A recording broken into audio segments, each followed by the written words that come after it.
Marjorie Preston of Marjorie Preston PR. I would like to explain how I met Marjorie, since it has a comical twist, and you can add some innuendo. I can add innuendo, which she actually suggested, so I don't think I'm being inappropriate. Marjorie and I met each other as strangers in the park. It was on a Sunday morning, so we can't say that we were strangers in the dark. But Lawrence Smith and I were walking, Lawrence Saige, who just presented, we're walking at the Euclid Creek Metro Park.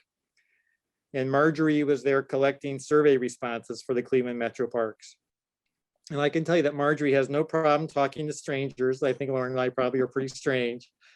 And she will be quite comfortable with her showcase. Though I have no idea what she's going to talk about, because she wouldn't let me see her notes. So I think it's going to be appropriate. I don't know if there's any children here or not, but I think it will be okay. But based on the fact that Marjorie has a joke book that's family friendly, I think that her program today will be family friendly also. Yeah, so there's her joke book right there that she's showing you. So let me get your presentation ready, and you can do that. I was born in Bowling Green, Ohio, home of Olympic gold medalist Scott Hamilton, the figure skater and commentator, and the National Tractor Pulling Championships. And you know, Bowling Green loves both with equal vigor. It's very flat. Bowling Green, Ohio, where my great-grandfather, William Milner, opened a flower shop, which is no longer there, but I did visit when I was young. My dad was in advertisements for Polly Ice Pizza, though, as Bowling Green's oldest pizza delivery man. He did that about 40 years that I'm aware of. So we can have some good pizza now. I went on to college in Bowling Green at BGSU, as did my husband and both my parents. A lot of Falcons. That's what the Bowling Green mascot is. While I was there, I wrote for the BG News entertainment section, The Insider, my sophomore year. And this gave me my first real world journalism experience that I'm using now with PR and writing clients. Look at that headline and the puns. So I went on to the National Student Exchange my junior year of college to New York City and finished up at Bowling Green State University, a really great experience. I learned so much from where I went was Hunter College. I learned so much from the Hunter College professors. They were actually working in the journalism field in publications like the New York Observer or creating documentary films. And it wasn't just out of a textbook, it was how professionals really do their jobs and what techniques and resources they use. So I highly recommend a National Student Exchange. It really got me out of my small college town to work with real professionals. Oh, look at that. While a student at Hunter College, I answered a poster offering a free haircut in Central Park, and it just turned out to be Christiane Houtenbos, who cut Grace Jones' hair and, you know, works with Lady Gaga. And my photo was featured in an interview, and I learned that in New York, that might happen. I graduated from BGSU and went back to New York and worked for Newsweek for 3 years as an associate publicist. I edited every press release that went out, and I wrote over 40 on my own. I also worked for Park Avenue PR agency as a client manager for Discovery Channel, History Channel, Slate Magazine, among other clients. After 8 years in New York, decided on a return to Ohio, this time to Cleveland. I chose this city.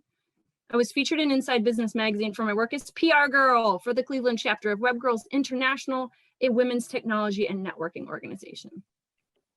I worked for Dabama Theater as its PR and marketing director for 2 years, and I regularly met with journalists and critics face-to-face to discuss our productions, created fax and email lists from scratch in the windowless, no air conditioning basement of a former bowling alley. They have moved. It's a great theater. Go check them out. I worked in nonprofits and freelance, so I began finding funny things to write about and began doing stand-up comedy, learned to read an audience, to be more succinct, to enunciate, and that my life experiences added up to more for me and others if we could laugh about them together. Some great comedians there. Oh, yes. I was in some videos with Mike Polk and his sketch comedy group Last Call Cleveland. This one is called Happy Hour. I was also in one called Baby Day. So much fun. Usually it's kind of a boys club, but they let me in for this one. I studied sketch comedy writing at Second City Cleveland, which we used to have, and Second City Chicago. When we produced our student show in Chicago, I had written a sketch for it, did the show's music and the press outreach, and the interstitial music and the sound effects, actually. My teacher in Chicago asked me to do PR for her one-woman show while I was in Cleveland. I wrote, directed, and produced 3 little comedy videos comparing the Mac and PC ads to Cleveland and Chicago. They did not go viral, but I learned perseverance. They're still on my YouTube channel. They're called I'm Chicago, Cheer Up, and Partnership. And that's Rodney Bankston and Jim Tews. I was in Cleveland's longest running improv troupe, Something Data. They are still going. We always got great PR. Wonder why I was doing it. I love to participate in the annual alumni show at the Beck Center. I hope that we're back up in the fall. Let's just hope that we are. I'd like to be in that. I was in the public squares from 2007 through 2019. We did shows about, a couple times a year, and then near the end, more like every 5 and 6 years. I wrote sketches, parody songs, acted, produced, and chose music for in between the sketches. And of course, we got great PR. I was in Rockwell 9, local long form improv troupe, going on to play New York's Del Close Improv Marathon 2 years. And Cool Cleveland picked up my press release and did a story. They've always been very friendly to our improvisers. I've been currently in the Angry Ladies of Improv. These are the 4 original members. There's still 2 of us original members left. We have even done Zoom improv during the pandemic with our friends, the Flower Shop Bangers out of Chicago. So we did not stop the funny. Currently, I'm doing PR, editing, writing, web copy, and my focus is on small business, nonprofits, and art clients. And as Spike said, you might find me in the park collecting survey data for the Cleveland Metro Parks. My latest project has been a real pandemic pivot. I wrote an Ohio joke book, which you can find at your local independent bookstore. And this is some information about me. You can find the paperback at marjoriepreston.com, the ebook at smile.amazon.com. Please give back to whatever your local charity is. And the audiobook is at audible.com. And so thank you. It's like I said, it's been a pleasure.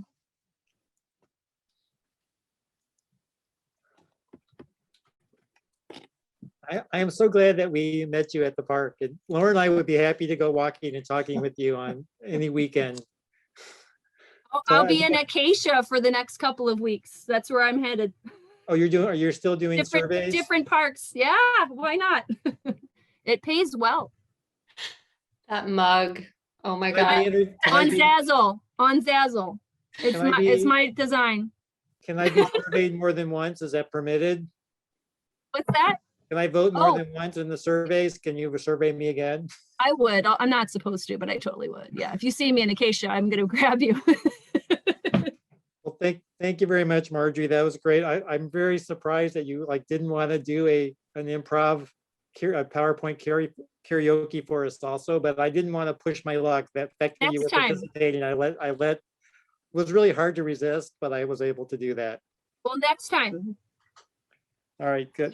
I have slides already picked out, so for next year we'll put you in there. All right, thank you very much, Marjorie. I appreciate that. Spike, can I ask Marjorie a quick question? Yes. Whoever's talking, who's talking? It's Susie. Sorry. Hi, Susie. Marjorie, do you guys ever get your group out to 78th Street? Were you guys some of the crew that did after the art walk in the basement and it was comedy hour? Was that any? But that's probably people I know. I know Patrick over there at Blank Canvas and everything, and everyone's doing the adjustments. The problem with our Cleveland Improv Jam is we're trying to find spaces in the park to do improv. But you've got to get a permit. It's crazy how much you have to go through to perform in a park. so crazy. We're to find somebody's backyard in Collinwood, maybe. We're still working on that, but we were at the Cleveland Improv Jam was at the Millard Fillmore Presidential Library, which is a bar in Collinwood. That's where we were performing literally the night before everything shut down. We did a show. So we're trying. Well, let's touch base offline because I feel like we should get you plugged into the Saucy Brewworks Vibe Garden scene, and you guys could probably do some stuff out there while there's people there every day of the week. Let's get Angry Ladies of Improv or the Cleveland Improv Jam on that. Thank you. Yeah. Okay, cool. You don't seem like you can be very angry to me, but came about in the age of Mad Men, so it made more sense back then. Okay. Yeah. I have a connection at Kane Park, if that would be of any help to you. All right.